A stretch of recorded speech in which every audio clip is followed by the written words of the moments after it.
দেখুন, যেটা জাতীয় নাগরিক পার্টি এনসিপি, আপনারা জানেন যে তারা যেসব অন্যায় করছে, অপকর্ম করছে, সেগুলোর বিরুদ্ধে আমি বলেছি। এবং আমি যেসব কথাগুলো বলেছিলাম সেগুলোই কিন্তু প্রমাণিত হয়েছে। তারা যে আওয়ামী লীগের বয়ানে মুক্তিযুদ্ধের চেতনার ব্যবসা, জুলাইয়ের চেতনার ব্যবসা, দুর্নীতি, যেই বিষয়গুলো নিয়ে আমি বলেছিলাম সেগুলোই কিন্তু ইতিমধ্যে প্রমাণিত হয়েছে। তো তাসলিম জারার যে বিষয়টা দেখেন, উনি একটা বিষয়ে পদত্যাগ করছে এবং একদিন মাত্র সময় পেয়েছে। সেই একদিনে তিনি যেভাবে জনসমর্থন পেয়েছে, জনগণের সাড়া পেয়েছে, তাতে স্পষ্ট বোঝা যায় যে জনগণের সাপোর্ট ওনার সাথে আছে।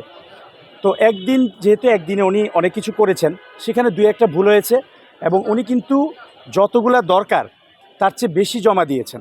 তো আমরা আশা করি উনি আপিল করবেন এবং আপিল করার মাধ্যমে ওনার যে প্রার্থিতা আছে উনি ফিরে পাবেন। এবং আমরা বিশ্বাস করি তাসলিম জারার মতো যারা এরকম তরুণ নেতৃত্ব আছে তারা সংসদে যাবে এবং আগামী সংসদ তরুণ এবং যারা প্রবীণ আছে সবাইকে নিয়ে একটি সুন্দর সংসদ ইনশাল্লাহ হবে।